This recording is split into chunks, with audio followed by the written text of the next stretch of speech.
नमस्ते दोस्तों, दिल से दुनिया में आप सभी का दिल से स्वागत है। आज मैं आपके सामने लता जी द्वारा लिखी एक कहानी प्रस्तुत करने जा रही हूँ। कहानी का शीर्षक है सफर। यह कहानी एक इंसान के जीवन के सफर के बारे में है। तो चलिए देखते हैं सफर।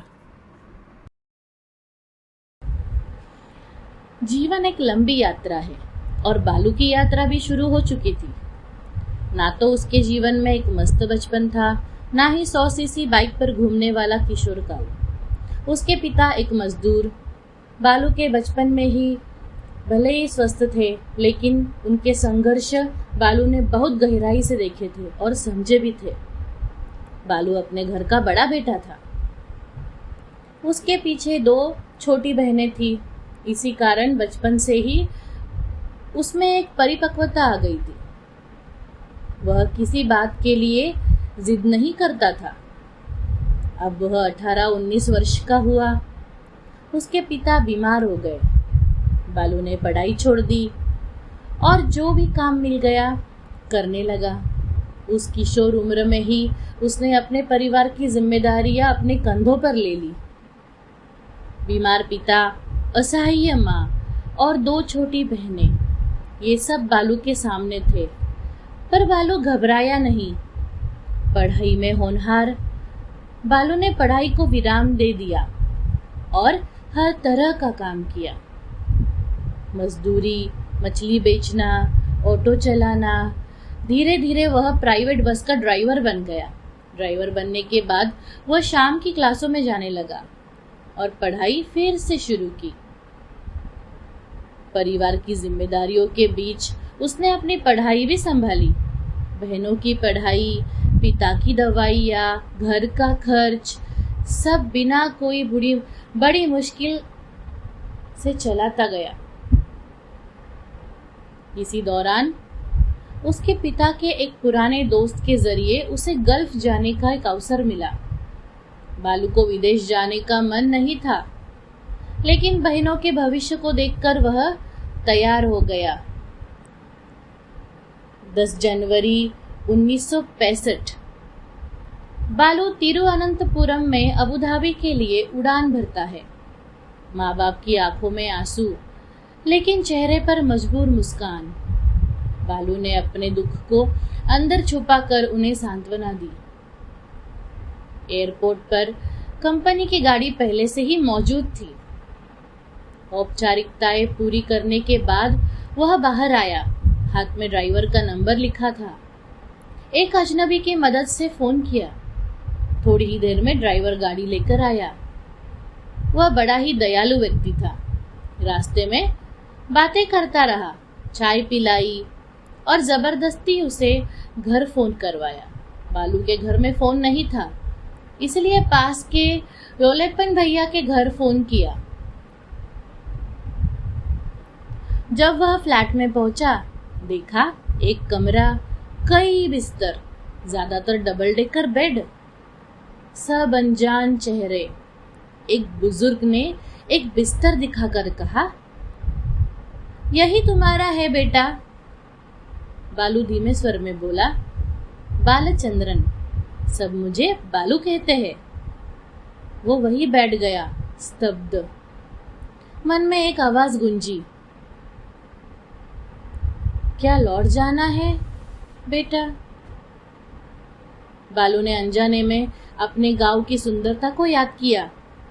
तभी एक कोमल हाथ उसके कंधे पर पड़ा। बैठो बेटे, उदास मत हो, हम सब इसी पथ से आए हैं।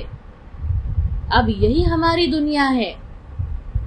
बालू ने आंसू भरी आंखों से उस आदमी को देखा। लगभग 60 साल का बुजुर्ग, नाम रामचंद्रन। वही बना बालू का सबसे करीबी रामे भैया। रामे भैया ने उसे नहलाया, खाना खिलाया और हौसला दिया। पहले दिन ही कंपनी ज्वाइन करने के लिए दाविद के साथ रवाना हुआ। भीषण गर्मी में भालू ने खुद को काम में ढाल लिया। मेहनत, ओवरटाइम और जिम्मेदारी उसकी पहचान बन गई। धीरे धीरे पिता की दवाइयाँ, बहनों की पढ़ाई और घर का खर्च संभालता गया। एक दिन बहनों के अच्छे भविष्य के लिए उसने फिर से विदेश जाने का निर्णय लिया। दोनों बहनों की शादी की। एक बहन की शादी के लिए तो घर और जमीन तक गिरवी रख दी। जीवन की जिम्मेदारियां बढ़ती गई। बैंक लोन चुकाना, पैसे भेजना, काम पर जाना, यही उसकी दिनचर्या बन गई। राम भैया उसका मार्गदर्शन बना रहा। कभी कभी उसे रोकता, इतनी मेहनत मत कर, शरीर है थक जाएगा। लेकिन बालू कहता, पहले कर्ज उतारू फिर आराम। बाद में पिता चल बसे। बालू घर आया, सारे विधि विधान किए, फिर लौट गया। इस बार माँ और छोटी बहन घर में अकेली थे। लेकिन उसके जीजा बहुत ही अच्छे इंसान थे। इसी से सुकून मिला। आखिरकार छोटी बहन की भी शादी हो गई। घर में अब सिर्फ माँ और बेटा। माँ चाहती थी कि अब बालू शादी करे, लेकिन बालू चाहता था पहले एक नया घर बनाए। नई जमीन खरीदने के बाद घर का काम शुरू हो गया। फिर राम भाई की मदद से उसका विवाह निधि से हुआ। संस्कारी, पढ़ी लिखी, स्नेही। माँ बेटे के जोड़ी में एक बहू जुड़ गई। निधि ने उसे बेटा और फिर बेटी दिया।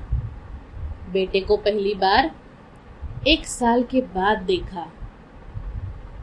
बेटा फायर एंड सेफ्टी कोर्स कर प्रैक्टिस में जुड़ा। बेटी एग्रीकल्चर पढ़ाई के लिए बेंगलुरु गई। बालू की सेहत अब साथ नहीं दे रही थी। शुगर, बीपी, पर काम छोड़ा नहीं। माँ बिस्तर पर आ गई। पुराना घर अब उनके लिए असुविधाजनक हो गया। बालू ने किराए का एक अच्छा सा घर लिया, जहां माँ और परिवार को आराम मिल सके। माँ की मृत्यु के बाद बालू टूट गया। बेटे की नौकरी लगी, बेटी की शादी तय हुई। राम भैया अब भी उसके साथ था। खून का रिश्ता नहीं, लेकिन दिल का रिश्ता। बेटे की शादी एक पारिवारिक परिचय से हुई। राम भैया ने ही बातचीत कर रिश्ता तय कराया। बालू की आंखें नम थी। प्रवासी जीवन में यह सबसे कीमती रिश्ता है।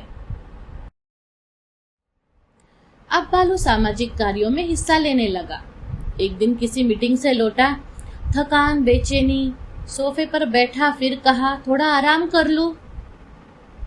और फिर कभी न उठा। निधि ने रोते हुए पास के लड़के को बुलाया, उसे लेकर अस्पताल पहुंची। लेकिन तब तक बालू जा चुका था। डॉक्टर ने मृत घोषित किया। एक और प्रवासी जीवन की परछाई गुम हो गई, जो अपने परिवार के लिए सपने सजाता रहता, हर संघर्ष को हंसते हुए सहता रहा, अपने आंसू छिपाकर मुस्कुराता रहा। उसका अंत उतना ही चुपचाप और अकेला।